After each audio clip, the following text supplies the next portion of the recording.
నువ్వు ఆ అత్తని చంపి బిడ్డ మీద నేరం ఎట్లేయాలని ఆలోచిస్తున్నా. నువ్వు హెల్ప్ చేస్తావా అత్త? ఎందుకు అల్లుడు మీ చిన్నత్తనికి ఇట్లా చంపుతావా ఏంది?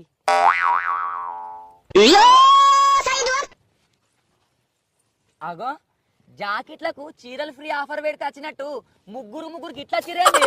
నువ్వు నాకు పంచాయతీ చెప్పాలి అల్లుడు, గందుకే వచ్చిన ముగ్గురం మేము. నా పంచాయతీ నాకు చక్కగా కాదు, నేను మీకు పంచాయతీ చెప్పానా?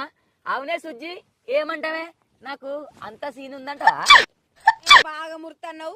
నీకు పంచాయతీ సీన్ ఎట్లా లేదు గాని పంచాయతీ అనే చెప్పు. ఇదేనే తల్లికి పెళ్ళానికి తేడా.